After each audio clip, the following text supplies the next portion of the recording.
சிம்ம ராசி அவங்களுக்கு பார்த்தீங்கன்னா, இந்த வருஷம் எப்படி இருக்கு அப்படின்னு பார்த்தீங்கன்னா, 2026 வந்து ஆ உங்களுக்கு வந்து அஷ்டம சனி போயிட்டுருக்கு. ஸோ, அந்த அஷ்டம சனி அப்புறம் வந்து 7ல வந்து ராகு இருக்கு.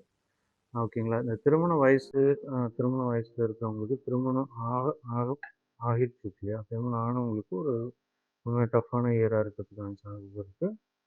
ஒரு சில பேருக்கு வந்து வெளிநாட்டு வேலை அமைப்பு செட் ஆகும். இதுவரையும் கிடைக்காம இருக்கிறவங்களுக்கு கூட இந்த வருஷம் வந்து கிடைக்கும்.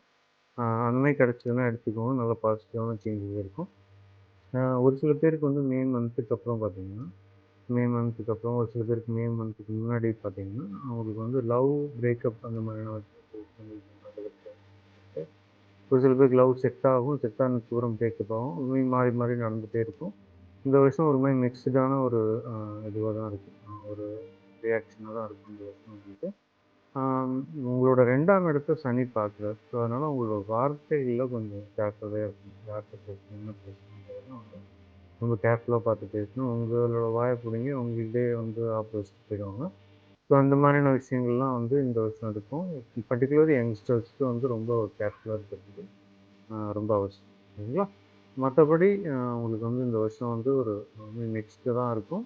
ஆ சனி திசை நடக்கிறவங்க ரொம்பவே கேர்ஃபுல்லா இருக்கணும். மத்தபடி மத்த திசா புத்திகள் நடக்கிறவங்களுக்குலாம் அவ்வளோ பெரிய ப்ராப்ளம்ஸ் எதுவும் இருக்காது. பட் இந்த குரு திசைலாம் இருக்கிறவங்களுக்குலாம் ரொம்பவே நல்லாயிருக்கும் இந்த வருஷம். 11ல குரு ஸ்டார்ட் ஆறாரு இல்லைங்களா?